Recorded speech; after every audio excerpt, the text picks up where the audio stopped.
अस्सलाम वालेकुम, good morning, good evening, जिस वक्त भी बच्चों आप लोग ये वीडियो देख रहे हैं। बच्चों, इस वक्त जो मैं आपके साथ जुड़ा हूँ वो आपके आज के एग्ज़ाम, जो आपका नीट के एग्ज़ाम हुआ है, उसकी आंसर की से रिलेटेड आपके साथ में जुड़ा हूँ। तो जल्दी से बिना टाइम वेस्ट किए, जो आप लोग बहुत देर से इंतज़ार भी कर रहे होंगे, मैं आपके साथ आपके आंसर्स बायोलॉजी, बॉटनी, ज़ूलॉजी दोनों के आंसर्स आपके साथ मैं डिस्कस करने वाला हूँ। बेसिकली मेरे पास जो पेपर है वो T2 सीरीज़ का है, और जिन बच्चों के पास अलग अलग सीरीज़ होंगी तो वो बच्चे कुछ नहीं परेशान होने की ज़रूरत नहीं है। वो लोग क्वेश्चन तो सेम होते हैं, तो क्वेश्चंस देखेंगे सिर्फ। तो बच्चों देखिए, मैंने जो ये पेपर एनालाइज़ किया तो पेपर में एज सच कुछ था नहीं। हमेशा की तरह आपको मैंने जैसे बताया, हमेशा stick to NCERT, stick to basics. हमेशा की तरह इस बार भी 100 में से 99 क्वेश्चंस, वैसे तो 100 के 100 क्वेश्चन जो थे वो इस बार भी NCERT से ही थे। एक क्वेश्चन था जो थोड़ा घुमाकर पूछा था, वो एक ईरा से पूछा था, इवोल्यूशन वाले चैप्टर से, और उसमें भी कोई परेशानी की ज़रूरत नहीं थी क्योंकि वो सेक्शन बी में था। सेक्शन बी में आपको मालूम है, आपको 15 में से आपको कुछ सवाल करने होते हैं, है ना। तो अब हम डिस्कस करते हैं अपना पेपर। तो मैं आपका बॉटनी सेक्शन से स्टार्ट कर रहा हूँ बच्चों। तो आप बॉटनी सेक्शन में देख पा रहे होंगे कि जो सबसे पहला क्वेश्चन इन लोगों ने हमसे पूछा है, वो क्या पूछा है कि जो लैक्टोस है, जो लैक्टोस प्रेजेंट होता है हमारे ग्रोथ मीडियम के अंदर, तो बैक्टीरियल सेल्स में उसको अगर हमें ट्रांसपोर्ट करना है तो उसके लिए किसका एक्शन ज़रूरी होता है? परमीएज, पॉलीमरेज, बीटा गैलेक्टोसाइडेज या एसिटाइलेज। तो बच्चों, हमें ये मालूम होना चाहिए कि हमने पढ़ा भी है, हमारी डायरेक्ट NCERT से सवाल है लैक ओपेरॉन के कॉन्सेप्ट से। लैक ओपेरॉन का जो हमारा कॉन्सेप्ट था, तो वहाँ से ये सवाल था, और इसका आंसर हमारा 1 पेज नंबर 116 पर आपको मिल जाएगा ये। फिर ये हमारा क्लास 11 का एक आसान सा पुराना सवाल है कि ये आपको फ्लावर्स के 2 फोटोज़, आपको पिक्चर दे रखी है NCERT में डायरेक्ट, और पूछा गया है आप आइडेंटिफाई कीजिए कि पोजीशन के बेसिस पर कि हम इन दोनों टाइप के फ्लावर को किस तरीके से डिस्टिंग्विश करेंगे। तो बच्चों, दोनों में आप देख पा रहे होंगे कि जो गाइनोशियम है, ठीक है, आप लोग अगर देखें इसमें तो ये आप देख पा रहे होंगे कि हमने पढ़ा है हाइपोगाइनस, पेरीगाइनस और इपीगाइनस, है ना। तो ओवरी के रेस्पेक्ट में हमारे जो फ्लोरल बल्ब्स होते हैं, तो इसमें हमें डायरेक्ट, तो मैं ज़्यादा डिटेल में नहीं जाऊंगा, मैं आपके डायरेक्ट आंसर बताता हूँ यहाँ पर। तो बच्चों, यहाँ पर जो मेरा आंसर है वो है 102 का आंसर 2 हो जाएगा। फिर दोनों ही जो एग्जाम्पल्स हैं, ये किसके एग्जाम्पल्स हैं बच्चों? पेरीगाइनस के एग्जाम्पल्स हैं। इसके बाद जो हमारा 103 नंबर क्वेश्चन है वो बच्चों ये है कि जो कंजर्वेशन है, जो हम थ्रेटेंड स्पीशीज़ को जब हम टेकन आउट उनके नेचुरल हैबिटेट से बच्चों निकाल लेते हैं, तो निकालने के बाद जो हम उनको प्रोटेक्टेड एरिया में स्पेशल केयर देते हैं, वैसे तो वो इन सिटू होता है।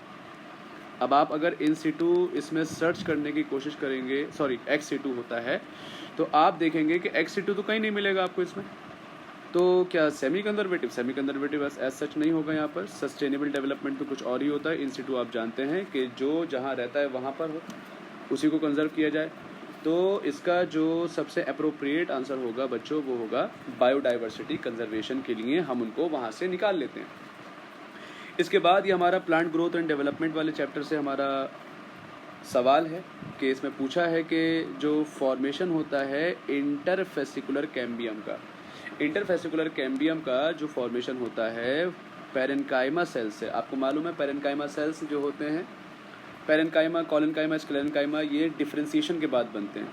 तो बच्चों, डिफ्रेंसिएशन के बाद पेरेन्काइमा सेल्स अपनी एबिलिटी को लूज़ कर देते हैं, लेकिन उसके बाद जब दोबारा वो डिवाइड करते हैं बच्चों, तो उसके लिए आपको क्या आंसर मालूम होना चाहिए? इसका आंसर जो होगा बच्चों, डी डिफ्रेंसिएशन होगा, कि जो अपनी एबिलिटी को लॉस कर चुके थे, अब वो दोबारा से डिवाइड करना स्टार्ट करेंगे, तो वो क्या कहलाएंगे बच्चों?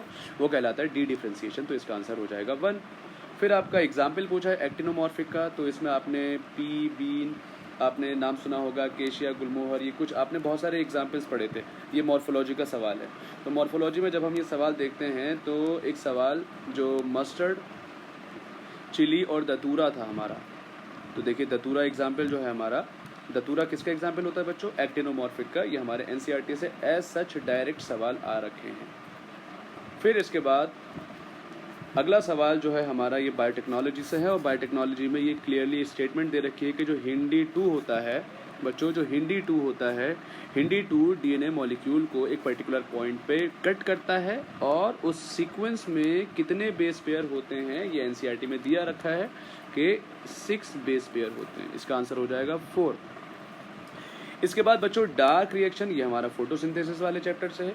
डार्क रिएक्शन जो होती है, डार्क रिएक्शन में कौन मेन एलिमेंट्स होते हैं, इनमें से कौन मेन फैक्टर्स होते हैं जो रिस्पॉन्सिबल होते हैं उसके लिए ज़रूरी होते हैं। तो एनसीईआरटी में क्लियरली एक लाइन दे रखी है फोटोसिंथेसिस में कि वेयर डू एटीपी और एनएडीपीएच यूटिलाइज।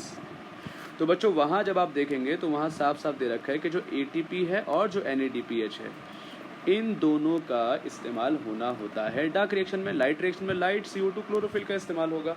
ठीक है, तो हम जो यहाँ देखेंगे बेसिकली वो ये कि ATP और NADPH ये मेनली रिक्वायर्ड होते हैं। तो आंसर हो जाएगा D and E। D and E हमारा आंसर हो गया ऑप्शन नंबर 2। इसके बाद बच्चों हमारे पास ये एग्जाम्पल बायोलॉजिकल क्लासिफिकेशन से सवाल है। ये तो बायोलॉजिकल क्लासिफिकेशन से ये एग्जाम्पल्स हैं और उनके कॉमन नेम्स हैं। जैसे कि राइजोपस जो है, राइजोपस को आप क्या बोलते हैं, तो ब्रेड मोल्ड कहते हैं कॉमनली, A3 अगर हमको सर्च करेंगे। ऐसे ही हमारे पास जैसे अगैरिकस होता है, ये हमारा मशरूम है D1। A3 और D1 अगर आप सर्च कर लें तो आपको B2 और C4 देखने को मिल जाएगा। और इसी तरीके से हमारा आंसर क्या हो जाएगा बच्चों, हमारा आंसर हो जाएगा 3।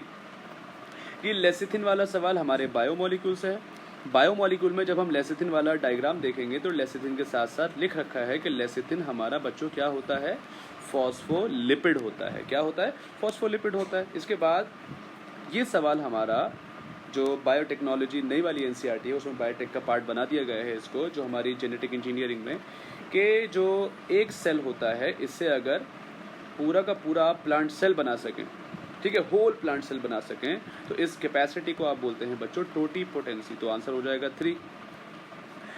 इसके बाद हमारे पास 111 नंबर क्वेश्चन, ये हमारा जो क्वेश्चन है ये बच्चों हमारा कहाँ से आया है, ये आया है हमारा सेल डिवीजन सेल साइकिल से। तो इसमें दे रखा है कि chromosome become gradually visible under the light microscope during leptotene. ठीक है, तो लेप्टोटीन में ऐसा होता है के बाद बिल्कुल सही है, लेप्टोटीन में होता है ऐसा। मियोसिस 1 के जो हमारा फर्स्ट सब स्टेज होती है लेप्टोटीन। ठीक है, लेप्टोटीन, जाइगोटीन, पैकाइटीन जो होता है। इसके बाद स्टेटमेंट 2 दे रखा है कि जो बिगिनिंग होती है डिप्लोटीन की बच्चों, तो इसमें क्या देखने को मिलता है, जो डिससॉल्यूशन हो जाता है साइनेटोनिमल कॉम्प्लेक्स का। तो दोनों स्टेटमेंट सही हैं, तो दोनों स्टेटमेंट की वजह से हमारा आंसर हो जाएगा 3। ये डायरेक्ट सवाल हमारा एनसीईआरटी से, हमारे फोटोसिंथेसिस चैप्टर से है कि एक CO2 के लिए कितने, एक CO2 मॉलिक्यूल के फिक्स करने के लिए कितनी ATP और कितनी NADPH लगते हैं। मैं इस स्टेप्स में नहीं जा रहा, इस वक्त आपको आंसर्स जल्दी से जल्दी मैं बता सकूं और हमारी वीडियो भी ज़्यादा लंबी ना हो, तो मैं आपको बताना चाहूँगा कि हमारे पास 3 ATP और बच्चों 2 ADP के मॉलिक्यूल्स रिक्वायर्ड होते हैं। तो आंसर हो जाएगा 2। इसके बाद बच्चों ये हमारा 113 नंबर सवाल मैच द फॉलोइंग हमारे जेनेटिक्स वाले चैप्टर से है। PIV, principle of inheritance and variation. जैसे ऑल्टरनेटिव फॉर्म ऑफ जीन को हम क्या बोलते हैं, एलील बोलते हैं। ठीक है, अगर हम पहले ही अगर ऑप्शन मैच करने की कोशिश करें A का 3, तो आपका पहला ऑप्शन हो जाएगा। वैसे हम पूरा देख लेते हैं। जैसे B का आंसर हो जाएगा cross of F1 progeny with homozygous recessive plant. इसको बच्चों हमने क्या बोला होता है, ये हमारा क्या हो जाएगा, टेस्ट क्रॉस हो जाएगा। ठीक है, अगर एनी पेरेंट के साथ करते हैं तो वो बैक क्रॉस हो जाता है। और हम अगर सेट जो प्लांट के अंदर क्रोमोसोम का सेट का नंबर देखते हैं तो वो प्लॉइडी होती है। तो वो 2 सेट वाला है, सिंगल सेट क्रोमोसोम है, ट्रिपल सेट है। ठीक है, डिप्लॉइड, ट्रिप्लॉइड, हैप्लॉइड, ये सब जो होता है। इसके बाद बच्चों हमारे पास के बोला गया डायरेक्ट सवाल है, बायोडाइवर्सिटी चैप्टर से सवाल है ये। और इस सवाल में आपसे क्या पूछा गया है कि एंडेंजर्ड स्पीशीज़ जो होती हैं, एंडेंजर्ड स्पीशीज़ की लिस्ट को कौन रिलीज़ करता है। तो आंसर है इसका IUCN, international union for conservation of nature and natural resources. इनकी रेड डेटा बुक और ग्रीन डेटा बुक नाम की बुक्स होती हैं, वो आपको एंडेंजर्ड स्पीशीज़ का लिस्ट मिल जाएगा। ऐसे ही बच्चों जैसे ये जो वर्ल्ड पर्ल लॉजिस्टिक ग्रोथ का जो मॉडल दे रखा है, लॉजिस्टिक ग्रोथ में पूछा डायरेक्ट सवाल बच्चों, डायरेक्ट हलवा लप्पू सा सवाल। ये लप्पू से सवाल पूछ कर आपको इन्होंने कुछ नहीं बस फ्री के नंबर दिए और आप टिक लगाइए और आगे बढ़िए। ये जो K होता है बच्चों, ये K किसके लिए आपको डिनोट करता है, ये आप लोगों ने अगर आपसे कोई रात में भी उठाकर कोई पूछे रात को 3 बजे, बताओ भाई K का फुल फॉर्म क्या होता है, यहाँ पर K फॉर कैरिंग कैपेसिटी। वैसे तो हमने बचपन में K फॉर काइट पढ़ा था, यहाँ पर हमें K फॉर कैरिंग कैपेसिटी पता होना चाहिए। ऐसे ही बच्चों ये थोड़ा सा टाइम टेकिंग सवाल था 116 नंबर के, इसमें थोड़ा सा आपको रिकॉल करना पड़ता। इसमें आपको देखना पड़ेगा कि इनमें से कौन कौन से ऑप्शन सही हैं। पूछा गया है कि करेक्ट, जैसे फ्लावर जो होता है वेलिस्नेरिया का, ये कलरफुल होता है, क्या ऐसा है? ऐसा बिल्कुल नहीं होता है। जो फ्लावर होते हैं वाटर लिली के, ये वाटर से नहीं होते, ये इंसेक्ट पॉलिनेटेड होते हैं। ऐसे ही जो वाटर पॉलिनेटेड स्पीशीज़ होती है, इनके पॉलन ग्रेन्स सही से काम करें, सही से अपना पॉलिनेशन करा सकें वाटर के अंदर जाकर, तो उनको प्रोटेक्ट किया जाता है कवरिंग से फ्रॉम वेटिंग। ऐसे ही पॉलन ग्रेन जो होते हैं हाइड्रोफाइट्स के, वो लॉन्ग रिबन लाइक होते हैं। ये हमारी एनसीईआरटी की लाइन है बच्चों। और ये जो हमारा सवाल है इसका आंसर फाइनली, जैसे हाइड्रोफाइट्स में जो पॉलन ग्रेन्स होते हैं ये पानी के अंदर पैसिवली लेके जाए जाते हैं बगैर एटीपी एनर्जी का खर्च किए। तो बच्चों इसका आंसर ए गलत है बस, क्योंकि ये कलरफुल नहीं होते flowers. B C D E सही है, तो इसका आंसर हो जाएगा बच्चों 2। ऐसे ही बच्चों जो बुलीफॉर्म सेल्स होते हैं, बुलीफॉर्म सेल्स ये क्या करते हैं, ये बुलीफॉर्म सेल्स रेस्पॉन्सिबल किसके लिए होते हैं? तो बुलीफॉर्म सेल्स में आपको मालूम होगा कि जब वाटर होता है तो ये सरफेस एरिया बढ़ाते हैं, और अगर वाटर कम होगा तो बच्चों ये क्या कर देते हैं, सरफेस एरिया को घटा देते हैं। तो सरफेस एरिया बढ़ाना और सरफेस एरिया घटाना, ये दोनों काम कौन कराता है? ये दोनों काम बुलीफॉर्म सेल्स कराते हैं। और बुलीफॉर्म सेल्स जो होते हैं ये वाटर को एब्जॉर्ब कर लेते हैं। ठीक है, तो ये वाटर स्ट्रेस होगा तो ये कर्ल इन्वर्ट कर जाते हैं ताकि वाटर का लॉस कम से कम हो। ठीक है, और ये किसकी खासियत होती है? ये मोनोकॉट की होती है। ये हमारे एनसीईआरटी में दे रखा है, तो आंसर इसका हो जाएगा बच्चों 3। इसके बाद लॉ ऑफ डोमिनेंस के बारे में बोला गया है कि ये आपका एनसीईआरटी की लाइंस से दे रखा है कि इनमें से बोला गया है कि इनकी कौन कौन सी स्टेटमेंट सही है। स्टेटमेंट वाले सवाल बच्चों थोड़ा सा ध्यान से पढ़ा करिए, ये थोड़ा ट्रिकी भी हो जाते हैं कभी कभार। जैसे कि इसमें पहला सवाल दे रखा है कि out of one pair of factor one is dominant other is recessive. बात बिल्कुल सही है।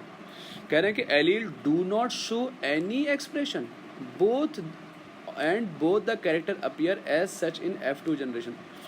Do not show any generation बच्चों, ऐसा हो सकता है क्या? नहीं। ऐसे ही factor occur in pair in diploid cell, ये बात बिल्कुल सही बात है, फैक्टर पेयर में होते हैं। और जो डिस्क्रीट यूनिट थे उनको नाम मेंडल ने फैक्टर दिया था। और जो एक्सप्रेशन होता है only one of the parental character is found in monohybrid cross, ये हम बात कर रहे हैं लॉ ऑफ डोमिनेंस की। तो हमारे पास ए सी डी और ई, ए सी डी और ई आंसर, मतलब आंसर नंबर ऑप्शन नंबर 4 हमारा सही हो जाएगा। ठीक है बच्चों, इसके बाद हमारे पास अगला क्वेश्चन, ये डायरेक्ट सवाल एनसीईआरटी से, लप्पू सा सवाल कि कार्बोक्सी पेप्टाइडेज का जो को फैक्टर होता है वो कौन होता है बच्चों? जिंक होता है। एनसीईआरटी के लास्ट पेज पर बायोमोलिक्यूल में दे रखा है ये हमें। इनमें से दे रखा है कि फंगस के क्लासिफिकेशन में कौन है जो इसमें से नहीं लिया जाता है। डायरेक्ट फिर एनसीईआरटी का सवाल है। मोड ऑफ स्पोर फॉर्मेशन बिल्कुल लिया जाता है, फ्रूटिंग बॉडी बिल्कुल लिया जाता है, मॉर्फोलॉजी भी लिया जाता है, लेकिन जो मोड ऑफ न्यूट्रिशन है ये नहीं लिया जाता है, because all fungus are generally heterotrophic. Okay, क्योंकि क्लोरोफिल नहीं होता है। ये सेल चैप्टर से सवाल है। डायरेक्ट मैच द फॉलोइंग है कि इनमें से कौन क्या करता है। जैसे कि न्यूक्लियोलस हमारे पास एक्टिव राइबोसोमल आरआरएनए जो होता है उसको सिंथेसाइज करता है हमारे न्यूक्लियस के अंदर, ए का 3 हो जाएगा। सेंट्रियोल जो होता है बच्चों ये कार्टविल ऑर्गेनाइजेशन होता है इनका, है ना, कार्टविल ऑर्गेनाइजेशन, तो बी का 2 हो जाएगा। ए का 3, बी का 2, ए का 3, बी का 2 हमारे पास ऑप्शन नंबर 3 आ जाएगा। इसके बाद हमारा क्वेश्चन नंबर 122, ये थोड़ा सा आपने अगर डायग्राम तैयार नहीं किए थे तो फंसे होंगे बिल्कुल, क्योंकि डी और सी में थोड़ा सा कन्फ्यूज़न था। लेकिन डी बच्चों अगर आप एनसीईआरटी खोलेंगे तो डी है कोलियोराइजर, जो कवरिंग होती है रेडिकल की, तो इसका आंसर है सी। सी मतलब ऑप्शन नंबर 1। ऐसे ही बच्चों ये डायग्राम बेस्ड सवाल है आपका मॉर्फोलॉजी से, तो इसके अंदर एनाटॉमी से सवाल है ये भी। तो इसमें आपको पूछा था इनमें से कौन है जिसकी सेल वॉल आउटर से तो थिन होती है लेकिन अंदर से कैसी होती है? थिक होती है। तो वो आप गार्ड सेल्स को जानते हैं, और गार्ड सेल्स कौन है? डी तो आपका पोर है, सी आपका गार्ड सेल है, तो इसका आंसर हो जाएगा 3। ये बच्चों परिभाषा पूछ ली थी आपकी कि जो हमारे पास ट्रांसक्रिप्शन यूनिट होता है, जो हमारा ट्रांसक्रिप्शन यूनिट है इसको किस तरीके से आप डिफाइन करते हैं, up stream and down stream. तो आपको मालूम है शुरुआत हमेशा किससे होती है? प्रोमोटर से होती है। फिर स्ट्रक्चरल जीन होता है जहां इलोंगेशन होता है, और फिर कौन होता है? हमारा टर्मिनेटर होता है, तो आंसर हो जाएगा 2। फिर बच्चों हमारे पास ये 2 स्टेटमेंट सवाल, पैरेन्काइमा हमारा लिविंग है लेकिन कॉलिनकाइमा डेड, क्या ये बात सही होती है? क्या पैरेन्काइमा के बाद कॉलेनकाइमा डेड होता है? क्या कॉलेनकाइमा में हमारे क्लोरोफिल नहीं होता है कुछ में? तो ऐसा तो नहीं बोला है ना। तो स्टेटमेंट 1 तो गलत है। लेकिन जिम्नोस्पर्म लैक करते हैं जाइलम वेसल्स, और जो जाइलम का प्रेजेंस होता है ये एंजियोस्पर्म की कैरेक्टरिस्टिक होती है। ये बात बिल्कुल जायज़ है। स्टेटमेंट नंबर 1 गलत और स्टेटमेंट नंबर 2 सही। तो आंसर हो जाएगा इसका 2। इसके बाद बच्चों बोल रहे हैं कि स्नैपड्रैगन जो हमारे पास आपने देखा है कि इनकम्प्लीट डोमिनेंस जो होती है, जिसमें स्नैपड्रैगन में हमने पिंक कलर के फ्लावर जिसका जीनोटाइप होगा स्मॉल आर कैपिटल आर, और इसको हमने क्रॉस किया किसके साथ? रेड फ्लावर के साथ। तो वो रेड फ्लावर बोला है, डोमिनेंट रिसेसिव नहीं बोला है, तो हम उसको डोमिनेंट लेते हैं। ठीक है। और वैसे तो ये इनकम्प्लीट डोमिनेंस है, तो रेड आपका हमेशा कैपिटल आर ही होगा। कह रहे जब इनको क्रॉस करेंगे तो एक्सपेक्टेड प्रोजेनी क्या होगा? जब ये इसके साथ क्रॉस होगा तो रेड बनेगा, और इसके साथ क्रॉस होगा तो पिंक बनेगा। हमारे पास रेड कलर के फ्लावर भी होंगे और पिंक कलर के भी होंगे, वाइट नहीं हो सकते। तो आंसर हो जाएगा बच्चों 4। इसके बाद बच्चों हमारे पास जो ये फिर हमारे बायोमोलिक्यूल का सवाल है कि सक्सीनिक डिहाइड्रोजिनेज जो मेलोनेट को इनहिबिशन कराता है, बाय मेलोनेट जो मेलोनेट है सक्सीनिक डिहाइड्रोजिनेज नाम का एंजाइम को इनहिबिशन जब कराता है, ये किसका एग्जाम्पल होता है बच्चों? Competitive inhibition. आंसर हो जाएगा 1। फिर ये हमारा सवाल माइक्रोब से था। माइक्रोब से डायरेक्ट सवाल ये पहले भी पूछा जा चुका है कि क्लोस्ट्रीडियम ब्यूटाइलिकम, ब्यूटाइलिक एसिड, सैक्रोमाइसिस सेरिवेसी हमारा इथेनॉल बनाता है, ट्राइकोडर्मा, साइक्लोस्पोरिन ए, स्ट्रेप्टोकोकस, स्ट्रेप्टोकाइनेस। तो बच्चों हमारा 128 का जो आंसर हो जाएगा, हम मैच करेंगे तो इसका आंसर हो जाएगा 1। अच्छा बच्चों, स्पिंडल फाइबर का जो अटैचमेंट होता है काइनेटोकोर से, सेल डिवीजन सेल साइकिल से आया फिर से सवाल, काफ़ी सवाल पूछे जाते हैं इनसे बच्चों। इसका सवाल का जो आंसर है वो हमारा होता है मेटाफेज। आंसर हो जाएगा 4। मेटाफेज स्टेज में ऐसा काम होता है। फिर ऑक्जेंस जो होते हैं वो गार्डनर यूज़ करते हैं वीड फ्री लॉन बनाने के लिए, लेकिन वो डैमेज नहीं करता है ग्रास को। ग्रास हमारी मोनोकॉट होती है बच्चों। और याद रखिएगा एनसीईआरटी में ये आपको ऑक्सिन वाले टॉपिक में दे रखा है प्लांट ग्रोथ में कि ऑक्सिन्स हमारे ग्रासेस को क्यों डैमेज नहीं करता है? बिकॉज ऑक्सिन्स का कोई भी इफेक्ट हमारे मैच्योर मोनोकॉट पे नहीं होता है। आंसर हो जाएगा 1। ओके। नेक्स्ट हमारा जो सवाल है, ये कह रहे हैं कि ये हमारा जो सवाल है, ये हमारा सवाल किससे है? बायोडाइवर्सिटी से है कि जो ट्रॉपिकल रीजन्स होते हैं इनमें ग्रेटेस्ट लेवल ऑफ स्पीशीज़ क्यों देखने को मिलते हैं? ऐसा क्या वजह है कि ट्रॉपिकल वाले एरियाज़ में ज़्यादा स्पीशीज़ होती हैं? बिकॉज ये एरियाज़ अनडिस्टर्ब रहे कई मिलियन सालों तक, इस वजह से यहाँ ज़्यादा स्पीशीज़ को डाइवर्सिफिकेशन मिला। ट्रॉपिकल एनवायरनमेंट जो होते हैं इसमें और क्या देखने को मिलता है? क्या ये सीजनल होते हैं? नहीं, रिलेटिवली कांस्टेंट होते हैं। ठीक है। इसके अलावा आपको मोर सोलर एनर्जी अवेलेबल होती है। बिल्कुल सही बात है। ए और सी जब आ गया तो आपको आंसर तो सामने दिख जाना चाहिए। ठीक है। तो आंसर हो जाएगा इसका 3। ऐसे ही जो हमारे पास ये स्टेटमेंट वाला सवाल बायोटेक्नोलॉजी से है, और बीटी टॉक्सिन जो होते हैं ये इंसेक्ट ग्रुप स्पेसिफिक होते हैं और कोड होते हैं कौन से जीन से? क्राई फर्स्ट एसी एनसीईआरटी की लाइन है बच्चों। हमेशा की तरह बच्चों एनसीईआरटी जिसने अच्छे से तैयार की होगी उसी का ये सवाल, उसी के ये सारे क्वेश्चंस अच्छे से सही प्रॉपरली हुए होंगे। तो अगला जो इसका स्टेटमेंट है कि बीटी टॉक्सिन जो होता है कि बीटी टॉक्सिन में क्या देखने को मिलता है कि BT toxin exist as inactive protoxin. बिल्कुल सही बात है। लेकिन क्या देखने को मिला कि क्या ये बात है कि get converted into active form due to acidic pH होता है, एल्केलाइन पीएच होता है ना। ये देखो बच्चों एक एक वर्ड में कंफ्यूज कर देते हैं। तो स्टेटमेंट 1 सही है लेकिन सेकंड गलत है। 1 सही सेकंड गलत, 1 सही सेकंड गलत। तो आंसर हो जाएगा 132 का क्या हो जाएगा आंसर? 1। इसके बाद 133 पर आइए। तो इसमें आपको क्या देखने को मिलेगा 133 में कि हमारे पास कि पूछ रहे हैं कि उसका क्या हश्र होता है जो हमने पीस ऑफ डीएनए कैरी कर रहा है हमारे जीन ऑफ इंटरेस्ट को, जब हमने उसको किस में डाल दिया? एलियन ऑर्गेनिज्म के अंदर। ठीक है। इस ट्रांसफर्ड इनटू एलियन ऑर्गेनिज्म। तो बच्चों इसमें क्या देखने को मिलेगा? एलियन ऑर्गेनिज्म में डाल दिया जाएगा तो जो piece of DNA would be able to multiply independently. नहीं, इंडिपेंडेंटली नहीं होता है। ठीक है। क्या देखने को मिलेगा कि क्या वो इंटीग्रेट होता है जीनोम के साथ रेसिपेंट के? बिल्कुल सही बात है। उसको इंटीग्रेट होना पड़ेगा तभी मल्टीप्लाई करेगा, और मल्टीप्लाई करने के साथ साथ वो इनहेरिट भी होता है होस्ट डीएनए के अंदर। तो इसका आंसर हो जाएगा बी एंड सी, आंसर 1। इसके बाद मेजर कॉज कौन है बायोडाइवर्सिटी लॉस का? तो 4 इविल कॉर्टेट्स पढ़ाए जाते हैं आपको, इसमें से ओवर एक्सप्लॉयटेशन एक क्वार्टेट है, एक है आपका को एक्सटिंक्शन, म्यूटेशन नहीं होता है, हैबिटेट लॉस एंड फ्रेगमेंटेशन जो सबसे मोस्ट कॉमन होता है। तो ए बी डी माइग्रेशन कोई बहुत बड़ा रीज़न नहीं होता है, रीज़न ही नहीं है वैसे तो ये। तो आंसर हो जाएगा ए बी डिविलियर्स। तो आंसर हो जाएगा 134 का 2। फिर आपका इस पेज पर जो सवाल है वो है कि ब्लैक सीड कलर जो होता है ये डोमिनेंट है वाइट सीड पर।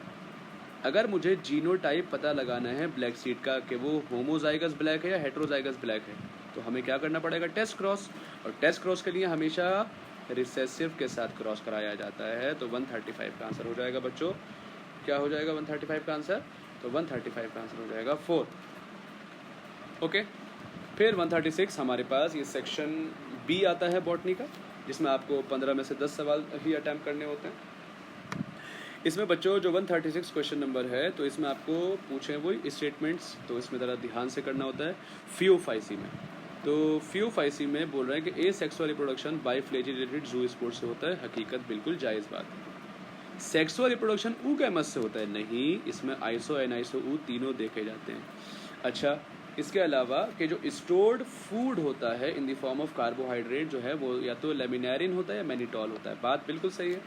ऐसे ही जो इनमें मेजर पिगमेंट्स होते हैं वो एसी कैरोटिनॉइड जेंथोफिल, ये बात तो सही है। ठीक है, वेजिटेटिव सेल सेल्यूलोसिक होते हैं और ये जिलेटिनस कोटिंग एल्गिन को रखते हैं, ये बात भी बिल्कुल सही है। तो आपका बी छोड़कर ए सी डी ई किस में आएगा, ऑप्शन नंबर 1।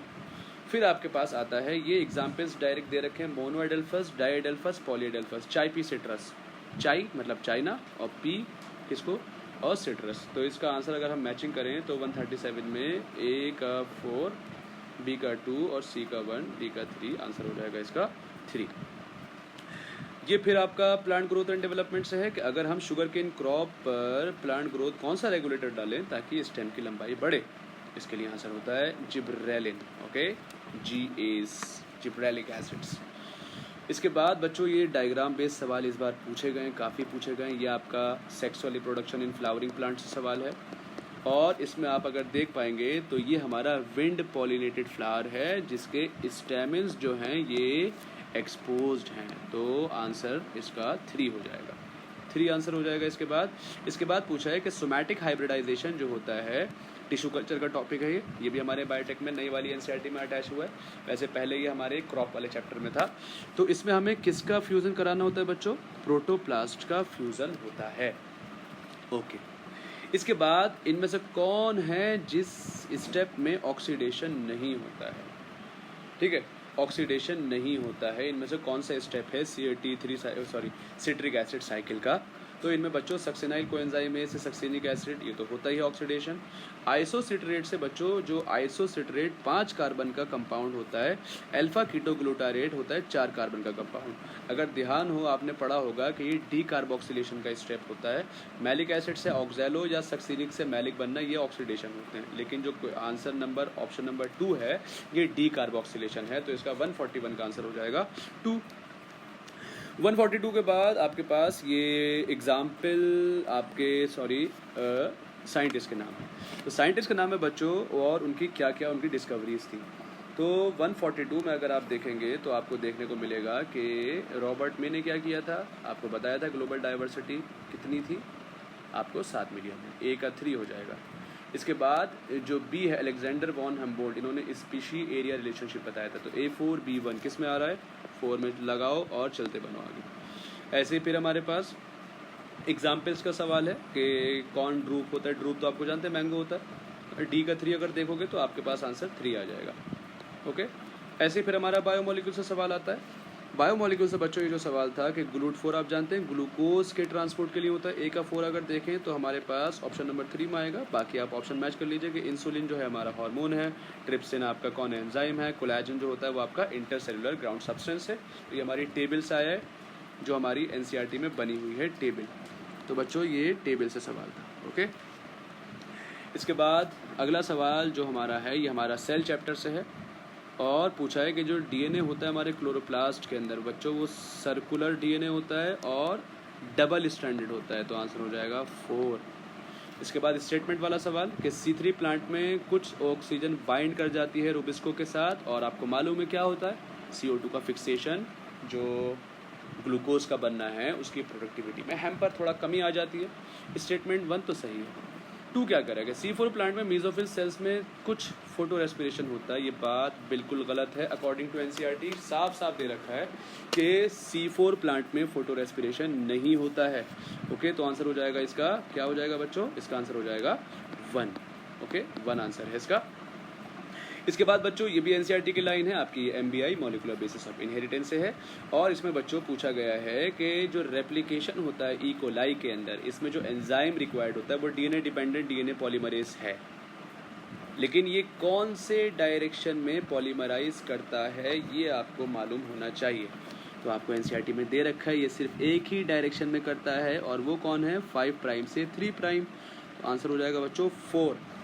फिर साइंटिस्ट के नाम और उनकी डिस्कवरीज आप देखिए, तो इसमें फ्रेडरिक ग्रिफिथ ने ट्रांसफॉर्मेशन प्रिंसिपल दिया था, A का 3 हो जाएगा। जैकब एंड मोनॉड ने B का 4 हो जाएगा, तो A का 3 B का 4 देखेंगे तो आंसर ही 4 हो जाएगा। ओके, इसके बाद बच्चों अगला सवाल जो है वो है आपका, ये आपका आता है किससे, respiration in plants. Respiration in plants में आप लोग जब देखेंगे तो सिट्रिक एसिड साइकिल जो होती है ये कहाँ होती है, ग्लाइकोलाइसिस कहाँ होता है, ETS कहाँ होता है, प्रोटॉन ग्रेडियंट कहाँ तैयार होते हैं। तो अब हम इसका आंसर देखेंगे तो A तो हो जाएगा आपका कौन, 2 माइटोकॉन्ड्रियल मैट्रिक्स, A का 2 देखो आपका आ रहा है 4 में, B का 1 ग्लाइकोलाइसिस साइटोप्लाज्म में होता है, ETS जो होता है आपका इनर माइटोकॉन्ड्रियल मेम्ब्रेन में होता है, प्रोटॉन ग्रेडियंट जो होता है आपका inter membrane space of mitochondria में होता है। ये सवाल थोड़ा सा बच्चे देखकर परेशान हुए होंगे, वैसे तो होना नहीं चाहिए। नेट प्राइमरी प्रोडक्टिविटी क्या होती है, जो बचती है एक पर्टिकुलर ट्रॉफिक लेवल पर, तो trophic level number 1, trophic level number 2 और ट्रॉफिक लेवल नंबर 3। तो कहा था कि जो थर्ड ट्रॉफिक लेवल है उस पर कितनी एनर्जी होगी, तो यहाँ पर 100x था, और आपको मालूम है 10% लॉ क्या कहता है, सिर्फ 10% पास होता है, तो यहाँ 10x रहेगा, फिर उसका 10% कर दीजिए तो यहाँ पर सिर्फ क्या रहेगा, x रहेगा, तो आंसर हो जाएगा x kilo calorie metre square पर ईयर। ये हमारा बॉटनी का सेक्शन था बच्चों। इसके बाद हम जूलॉजी पर आते हैं। तो जूलॉजी हमेशा की तरह बहुत आसान थी, इस बार भी डायरेक्ट सवाल थे और कोई ज़्यादा घुमाया नहीं, जैसे कि थोड़ा बॉटनी में था। एक आध सवाल देखने को मिलेगा, जैसे 151, ये तो डायरेक्ट हलवा बिल्कुल गाजर मूली की तरह खा गए होंगे आप लोग, कि इसमें फाइब्रस जॉइंट जो होता है बच्चों ये तो मूवेबल होता ही नहीं है, कार्टिलेजिनस स्लाइटली मूवेबल होता है। Hinge joint, ball and socket, ये आपके किसके एग्जांपल्स हैं, जल्दी से देखते हैं। Fibrous skull do not allow any movement, A का हो जाएगा 3। क्या A का 3 कहीं मैच हो रहा है, बिल्कुल मैच हो रहा है, आपका ऑप्शन हो जाएगा 2, और कहीं मैच ही नहीं हो रहा है बच्चों। इन्होंने तो इतना आसान कर दिया आपके लिए कि एक ऑप्शन मैच करो बाकी छोड़ दो हमारे लिए, है ना, कि वो कहते हैं कि ये मैं कर लेता हूँ, आप जाकर ड्रीम 11 पे टीम बनाइए। आगे देखिए बात करते हैं कि ये हमारा ह्यूमन हेल्थ एंड डिजीज से सवाल है। टाइफॉइड बैक्टीरिया से होता है, आप जानते हैं, सैल्मोनेला, तो A का 4। फिर देखो इन्होंने कहा एक मैच कर दो बाकी हम देख लेंगे, तो इसका आंसर हो जाएगा 4। इसके बाद सेक्सेस जो होते हैं कॉकरोच में, ये फिलामेंटस स्ट्रक्चर्स एनल सरसाई, ठीक है, इनमें जो एनल सरसाई होते हैं ये कहाँ प्रेजेंट होते हैं, दोनों में 10th सेगमेंट पे होते हैं, तो आंसर 4 हो जाएगा। इनमें से कौन सा पार्ट फेलोपियन ट्यूब में नहीं पाया जाता है, इनफेंडिबुलम भी होता है, एम्पुला भी होता है और इस्थिमस भी होता है। IAA तो होता है IA, बट यूट्राइन फंडस, ये तो नाम से ही पता लग रहा है कि यूट्रस वाला पार्ट यहाँ कैसे आ जाएगा, तो आंसर हो जाएगा 3। ओके बच्चों, इसके बाद जल्दी से हम आते हैं अगले पेज पर। 155 क्वेश्चन जो है आपका वो है प्रेजेंस और एब्सेंस जो होता है हाइमेन का, ये रिलायबल फैक्टर नहीं है किसी भी वर्जिनिटी का। फीमेल में वर्जिनिटी का ये रिलायबल फैक्टर नहीं है, आपने पढ़ा है, ये स्पोर्ट्स में या हैवी वेट उठाने में वर्जिनिटी, ये जो हाइमेन होती है ब्रेक डाउन हो जाती है, तो ये आंसर बिल्कुल सही है स्टेटमेंट 1। लेकिन स्टेटमेंट 2 क्या है, hymen is torn during first quarters only, नहीं, ऐसा नहीं है। कहीं कहीं ऐसा भी होता है पहली बार सेक्सुअल एक्सपीरियंस में या क्वाइटस में हाइमन फिर भी रह जाती है, और कभी कभार हाइमन नहीं होती है। ओके, तो स्टेटमेंट 1 सही है लेकिन सेकंड गलत है, तो इसका 155 का आंसर हो जाएगा 1। इसके बाद ऑटो इम्यून, थोड़ा सा बच्चे परेशान हुए होंगे, लेकिन इन्होंने आपके दिमाग से खेला, वो देखना चाहते थे कि प्रेजेंस ऑफ माइंड कैसा है आपका। अब प्रेजेंस ऑफ माइंड के लिए माइंड प्रेजेंट होना चाहिए बच्चों, तो देखिए इसमें क्या देखने को मिला कि आपको पूछा था ऑटो इम्यून डिसऑर्डर्स। तो ऑटो इम्यून डिसऑर्डर्स में बच्चों माइसीनिया ग्रेविस NCERT की लाइन है। क्लास 12 में रूमेटॉइड आर्थराइटिस, ये भी आपका ऑटो इम्यून डिसऑर्डर है जिसमें हमारे ही सेल्स को मारने लगे, गाउट नहीं है। मस्कुलर डिस्ट्रॉफी, ये भी नहीं है, ये भी आपके एनसीईआरटी में दे रखा है।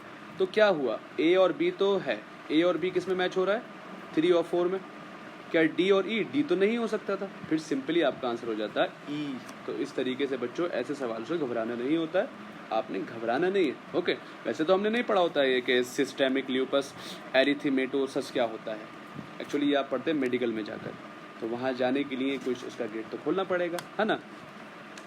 चलिए अब देखते हैं सेल डिवीजन सेल साइकिल का ये जो सवाल है, फिर से वही leptotene, zygotene, pachytene, diplotene, diakinesis से सवाल है। इतनी बार हमने इसको सॉल्व किया और एनसीईआरटी ने इसको साफ साफ दे रखा है कि इसका आंसर हमारा क्या होगा।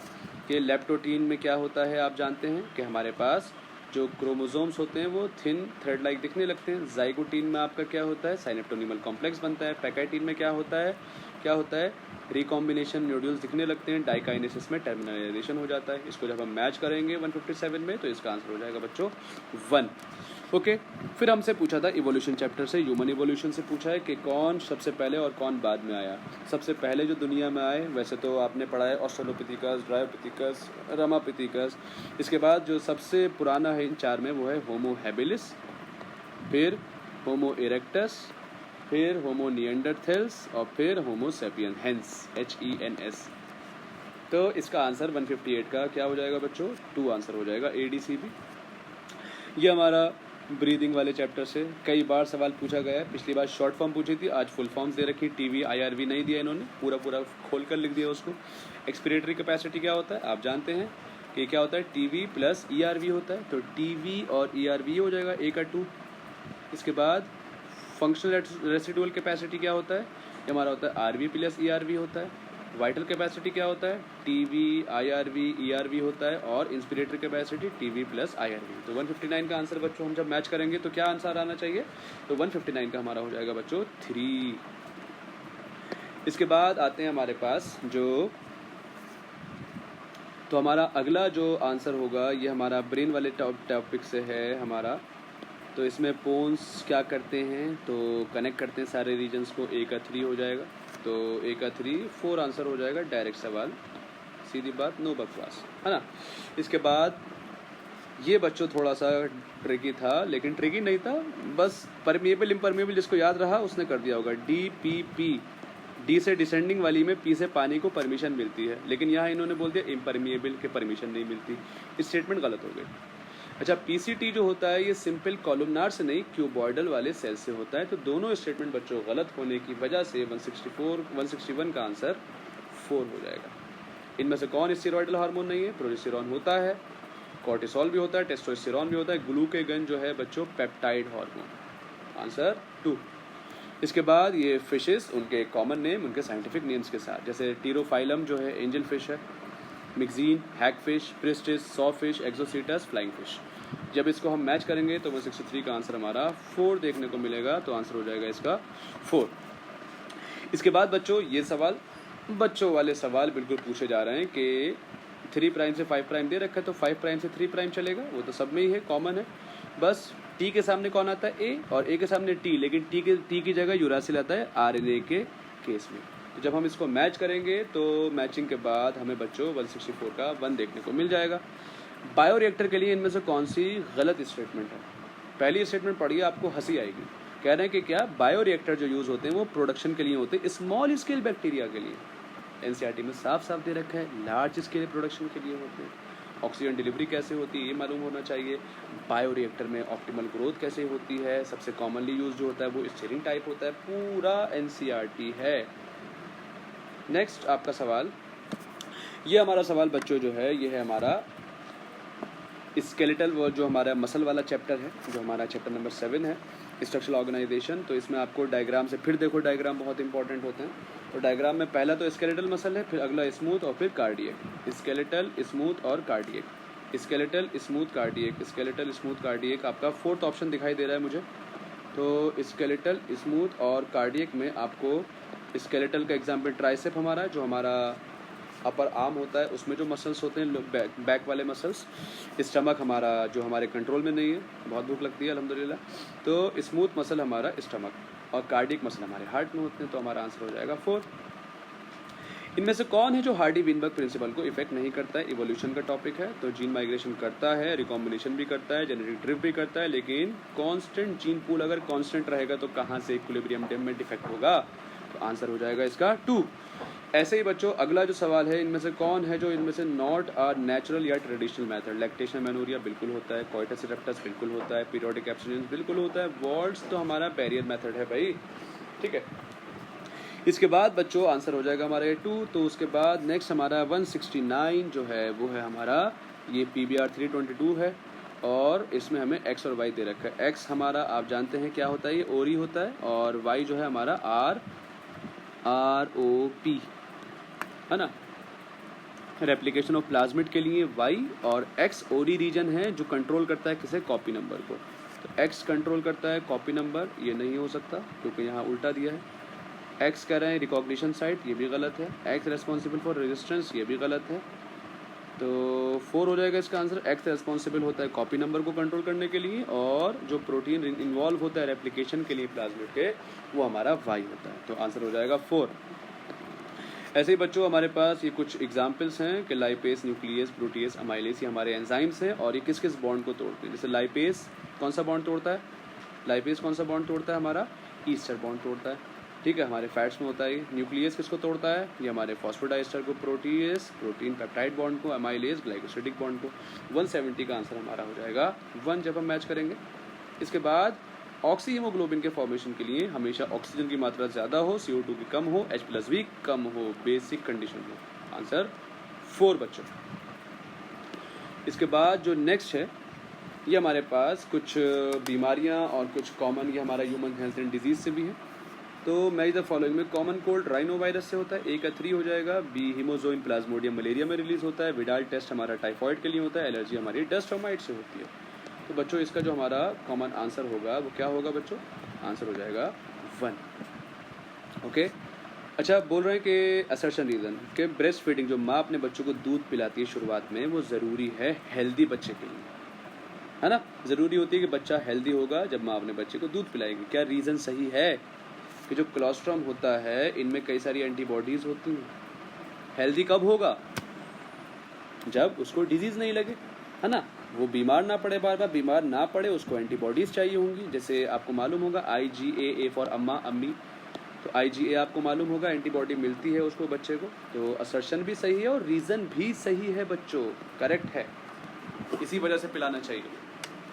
फिर हमारा ये रिप्रोडक्टिव हेल्थ से है 174 में बच्चों हमें क्या देखने को मिला कि 174 में मैच द फॉलोइंग, ये हमारे पास IUDs हैं। नॉन मेडिकेटेड कौन होती है, और कॉपर रिलीजिंग कौन है, हार्मोन रिलीजिंग कौन है, इम्प्लांट्स कौन है इसमें, ठीक है। तो इनमें आपको देखने को मिलेगा क्या कि हमारे पास A का तो हो जाएगा 3, है ना, A का हो जाएगा 3 और B का हो जाएगा 1, A का 3, B का 1, C का हो जाएगा 4, D का हो जाएगा 2।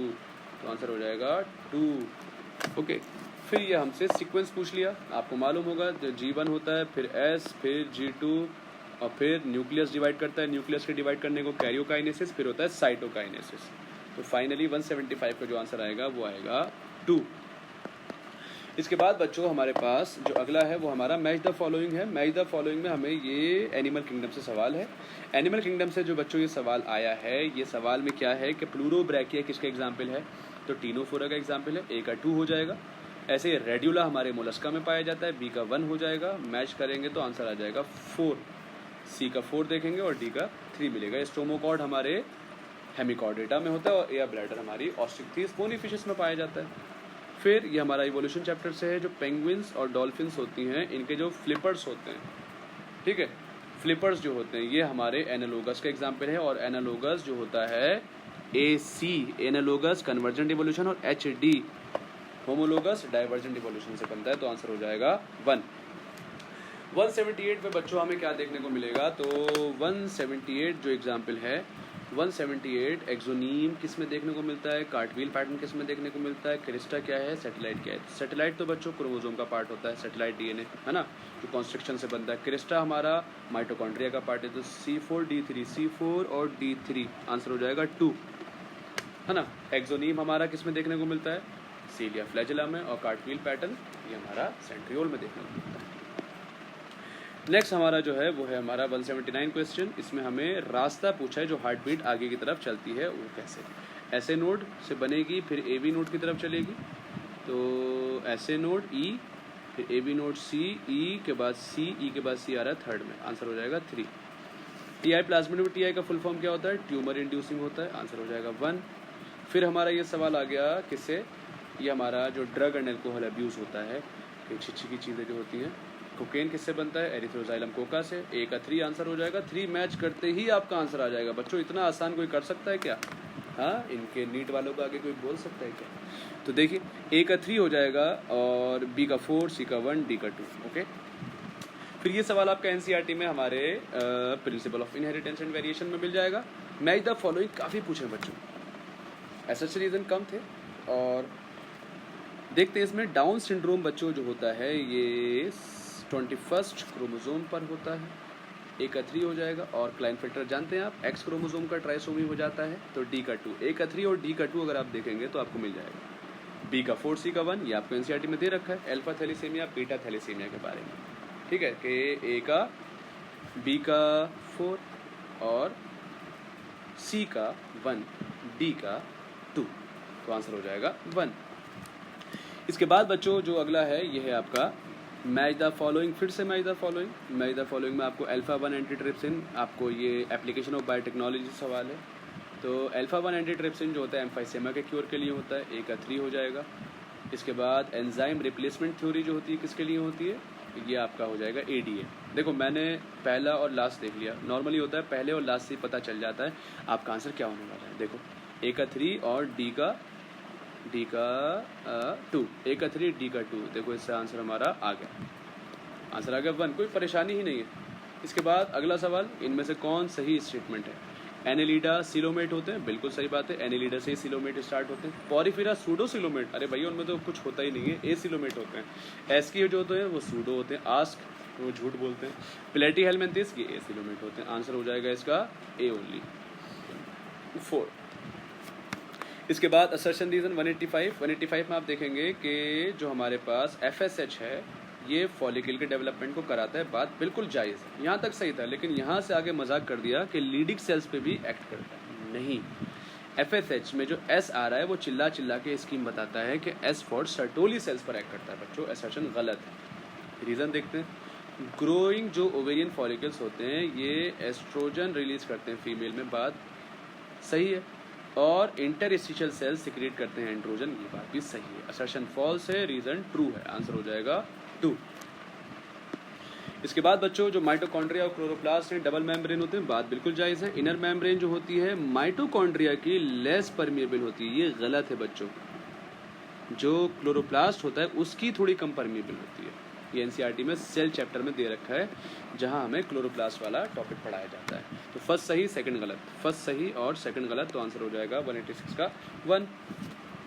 इसके बाद रिगार्डिंग द कैटालाइटिक साइकिल, इसमें क्या होता है आपको मालूम होगा। पहले एंजाइम सबस्ट्रेट से बाइंड करता है, एंजाइम सबस्ट्रेट कॉम्प्लेक्स बनाता है, फिर इनमें बायोकेमिकल चेंज आते हैं, कन्फर्मेशन चेंज आते हैं, फिर एंजाइम प्रोडक्ट बनता है, फिर प्रोडक्ट और एंजाइम अलग हो जाते हैं।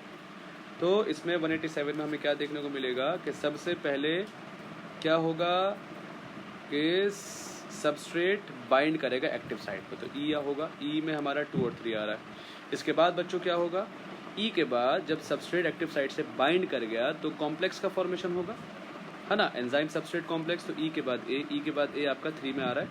इसके बाद डी होगा, केमिकल चेंजेस आते हैं, फिर आपका प्रोडक्ट रिलीज होता है और फ्री एंजाइम बचता है, आंसर हो जाएगा 3। ओके, इसके बाद बच्चों गॉस कॉम्पिटिटिव एक्सक्लूजन प्रिंसिपल जो होता है 188 जो होता है, ये क्लोजली रिलेटेड स्पीशीज होती हैं जब वो कंपटीशन कर रही होती हैं, किसके लिए, two closely related competition for different resources. नहीं भैया, सेम रिसोर्सेज। कंपटीशन तब होगा ना, कंपटीशन तब है ना जब नीट वाले बच्चे नीट का एग्जाम देंगे। कंपटीशन ये थोड़ी ना है कि जब नीट वाले जेई के साथ कंपटीशन कर रहे हैं, वो तो डिफरेंट रिसोर्स है, जेई अलग चीज़ है, नीट अलग है, सेम रिसोर्स के लिए, है ना। तो ये गलत है स्टेटमेंट।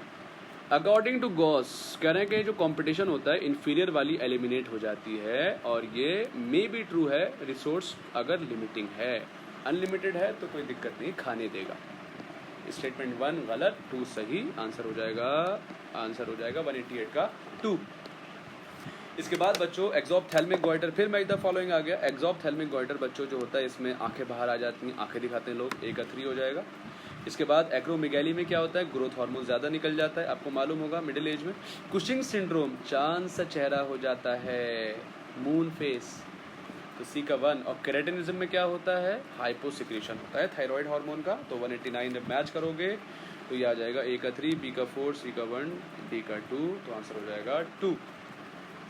इसके बाद बोल रहे हैं जो फादर है उसका ब्लड बी पॉजिटिव, मदर का ए और बच्चे का ओ है। ये कब हो सकता है, जब फादर भी कैसा हो, हेट्रोजाइगस हो, आई ए और आई ओ हो, मदर कैसी हो, मदर भी ऐसी हो, आई बी आई ओ, मैंने उल्टा लिख दिया, ये हमारी मदर है ए वाली और बी वाला फादर है। इनका बच्चा तभी हेट्रोजाइगस ओ वाला होगा जब ये दोनों हेट्रोजाइगस होंगे। तो father I A I O, mother I B I O, फिर बच्चा कैसा होगा आई ओ, जो इसमें स्मॉल आई से दे रखा है। तो ये किस में मैच हो रहा है बच्चों, ऑप्शन ए में मैच हो रहा है सिर्फ, तो आंसर हो जाएगा 3। इसके बाद इनमें पूछा है कि कौन सी स्टेटमेंट है जो नॉन कोऑर्डिनेट के लिए बिल्कुल सही है। फेरिंग्स वो तो होता ही नहीं नॉन कोऑर्डिनेट्स में, नोटोकॉर्ड एब्सेंट होता है, बात सही है। सेंट्रल नर्वस सिस्टम डॉर्सल होता है, नहीं भाई वेंट्रल होता है, ये गलत है। हार्ट क्या है, अगर प्रेजेंट होगा तो वो डॉर्सल होगा, हार्ट पीछे होता है, हाँ बात सही है, बी और डी हो गया सही। पोस्ट एनल टेल एब्सेंट होती है, ये बात भी सही है, तो बी डी और ई आंसर हो जाएगा 1। इसके बाद बच्चों एक कॉकरोच सवाल है, structure use for storing food, जो फूड स्टोर करने के लिए स्टोर होता है वो होता है हमारा क्रॉप। ए का 4 हो जाएगा आंसर, ए का बच्चा हो जाएगा 4, तो ए का 4 और बी जो है जो 6 से 8 ब्लाइंड हिपैटिक सी का होते हैं, गैस्ट्रिक सी का भी बोलते हैं इनको, बी का 2 हो जाएगा। ए का 4 और बी का 2 जब हम मैच करेंगे तो हमारे पास आंसर आ जाएगा 192 का 3। 193 में बच्चों क्या देखने को मिलेगा कि जो हमारे पास जक्स्टा मेडुलरी नेफ्रॉन्स होते हैं ये कम होते हैं, ये हमने पढ़ा होता है कि लूप ऑफ हेनले जो होता है इनका लंबा होता है ना। कॉर्टिकल नेफ्रॉन में छोटा होता है, जक्स्टा मेडुलरी में इतना लंबा होता है कि वो मेडुला तक चले जाते हैं, ये बात बिल्कुल हकीकत है, सही है। तो इसका आंसर बगैर देर किए 1 लगा देना था। इसके बाद हमारा ये सवाल किससे है, ये हमारा सवाल है किससे, बॉडी फ्लूइड्स एंड सर्कुलेशन से, हार्ट आपका ECG. P wave depolarisation of atria, QRS आपका वेंट्रिकल से होता है। टी वेव किसके लिए होता है हमारा, डिपोलराइजेशन ऑफ वेंट्रिकल। और टीपी का जो गैप होता है, ये नई आपको यहाँ पर इन्होंने जानकारी दे दी कि हार्ट मसल्स जो होते हैं इलेक्ट्रिकली कोई पोटेंशियल क्रिएट नहीं करते हैं, तब ऐसा होता है, ठीक है, जो गैप होता है। जब इसको मैच करेंगे 194 तो आपका आंसर मुझे कुछ लग रहा है कि 4A3 B2 C4 D1 match हो जाएगा। बच्चों ये सवाल हमारा ह्यूमन रिप्रोडक्शन से है, वैसे ये सवाल हमारा हार्मोन से रिलेटेड है। जो हमारा पिट्यूटरी हार्मोन होता है, जो हमारा hypothalamic hormone GnRH gonadotrophin releasing hormone, ये 2 हार्मोन रिलीज करता है, LH और FSH। LH जो एक्ट करते हैं वो लीडिक सेल्स पे एक्ट करते हैं, तो A FSH और B लीडिक सेल। FSH और लीडिक सेल किस में आ रहा है बच्चों, 3 में आ रहा है। आपका आंसर बगैर देर किए 3 आ जाना चाहिए। इसके बाद बच्चों 196 जो है वो है आपका कि unicellular gland, compound gland, multicellular gland, endocrine gland. फिर match the following, match the following तो भैया भर भर के दे दिए इस बार। मैच द फॉलोइंग अगर हम करें 196 में तो हमें यूनिसेलुलर ए का हो जाएगा आपका 3, गॉबलेट सेल होती है, बी का हो जाएगा 4, कंपाउंड ग्लैंड जो हमारा मॉइस्ट सरफेस पर होता है, मल्टी सेलुलर का सलाइवरी, और एंडोक्राइन ग्लैंडुलर पार्ट पेनक्रियास में होता है। आंसर हो जाएगा 1। ऐसे ही 197 में जब हम देखेंगे तो 197 में हमें क्या देखने को मिलता है कि सेरिब्रल हेमिस्फीयर को आपस में जोड़ने वाला कॉर्पस कैलोसम, बात सही है। ब्रेन स्टेम को बनाने वाला मेडुला होता है, पोन्स होता है, लेकिन सेरिब्रम नहीं होता है। कौन होता है, मेडुला, पोन्स और मिड ब्रेन होता है, MPM MPM MPM। तो ये गलत है, स्टेटमेंट 1 सही, सेकंड गलत, आंसर हो जाएगा 1। ये सवाल थोड़ा सा ट्विस्टेड था बस, और कुछ नहीं, डायग्राम से सवाल है। जैसे कि मीसोजोइक, प्रोटियोजोइक, सीनोजोइक, पैलियोजोइक एरिया जो इरा होते हैं, इनमें आपको पूछा था कि कौन कब इवॉल्व हुआ। तो बच्चों इसमें जो आपको 198 वाला सवाल था थोड़ा तकलीफ देता, लेकिन कोई क्या तकलीफ देगा, ये तो सेक्शन बी में था, छोड़ दिया होगा, ज़्यादातर लोगों ने छोड़ा होगा। तो 198 में मैं से आपको सवाल का आंसर दूं तो इसका आंसर 2 होगा। मैं आपको बताता हूँ, जो आपका मीसोजोइक इरा है इसमें आपकी बर्ड्स और रेप्टाइल्स डेवलप हुए थे, इवॉल्व किए थे। प्रोटीरोजोइक इरा में जो सबसे पुराना इरा है उसमें लोअर इन्वर्टिब्रेट्स इवॉल्व किए थे। सी जो आपका सीनोजोइक इरा है, सीनोजोइक इरा में हमारे मैमल्स और जो सबसे मॉडर्न है सीनोजोइक, और पैलियोजोइक में हमारे फिशेस डेवोनियन पीरियड और एम्फीबियंस डेवलप हुए थे। आंसर हो जाएगा 2। इसके बाद बच्चों ये हमारा MBI से मॉलिकुलर बेसिस से था। तो MBI में ये सवाल आपका जो है ये आपका है कि RNA पॉलीमरेज 3, T से 3 और T से tRNA, तो ये इसका आंसर A का 4 है। A का 4 मैच करोगे तो आंसर आ जाएगा आपका 2। B का टर्मिनेशन ऑफ ट्रांसक्रिप्शन, उसके लिए कौन होता है? रो फैक्टर होता है, B का 3 हो जाएगा। स्प्लाइसिंग ऑफ एक्सॉन्स कौन करता है? तो वो SNRPs करते हैं, सिंगल आपके जो होते हैं small nuclear ribo nucleo proteins होते हैं। और टाटा बॉक्स हमारा प्रोमोटर रीजन को पता लगाने में मदद करता है। ऐसे ही बच्चों हमारा लास्ट सवाल जो था आज के 2024 के नीट का वो था स्टेटमेंट बेस्ड। बोन मैरो जो होती है ये मेन लिम्फॉइड ऑर्गन है, ठीक है, where all blood cells including lymphocytes are produced. बात बिल्कुल जायज़ है, प्राइमरी लिम्फॉइड ऑर्गन यही होता है। स्टेटमेंट 2 कह रहे हैं जो बोन मैरो और जो थाइमस है ये माइक्रो एनवायरनमेंट के एरिया देते हैं, किसके लिए? डेवलपमेंट के लिए एंड मैच्योरेशन के लिए, टी लिम्फोसाइट। बात बिल्कुल सही है। दोनों आपके स्टेटमेंट्स आपकी NCERT में जो लिम्फॉइड ऑर्गन्स के बारे में दे रखा है वहाँ दिया है आपके ह्यूमन हेल्थ एंड डिजीज़ में। जब दोनों स्टेटमेंट सही होती हैं तो हमारा आंसर 3 होगा, तो इसका आंसर हो जाएगा बच्चों 3। आई होप बच्चों ये जो हमने आंसर की डिस्कस की इसमें कोई प्रॉब्लम नहीं हुई होगी आपको। अगर आपको लगता है कि कोई क्वेश्चन में आंसर गलत है तो आप प्लीज़ बताइएगा। हमने आपके लिए जल्दी से जल्दी कोशिश की बनाने की, और कहीं गलत हो बच्चों तो आप प्लीज़ कमेंट्स में बताइएगा। Okay, all the very best आपका आगे आने वाले रिजल्ट के लिए। आप लोगों ने बहुत मेहनत की और आज हमने ये जो आंसर की डिस्कस की, आई होप आपके ज़्यादा से ज़्यादा बच्चों इसमें अच्छे से और आपके फाइनल आपके जो आंसर्स हैं आपने मैच किए होंगे और बच्चों के 350 प्लस या 340 प्लस आ रहे होंगे। मेरे हिसाब से ये जो पेपर था इसमें 350 प्लस आने लाजिम है। जिन बच्चों ने अच्छे से तैयारी की थी 340 प्लस भी आ रहे हैं तो आप हैं लाइन में हैं। चलिए, thank you so much, all the very best, Allah हाफिज़।